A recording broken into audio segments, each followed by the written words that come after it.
এত ছোট্ট একটা সমস্যা আমরা মীমাংসা করতে পারছি না।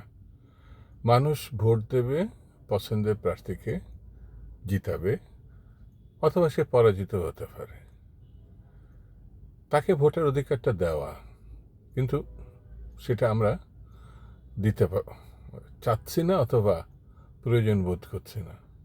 এত আন্দোলন, এত রক্ত, এত সংগ্রাম, এত স্বপ্ন, এত মানুষের প্রত্যাশা, দিগ্বিজয়ী সব ব্যক্তি, তারা সব জানেন, সব বোঝেন, কিন্তু একটা জায়গায় এসে তারা খুব ক্ষমতা প্রিয়।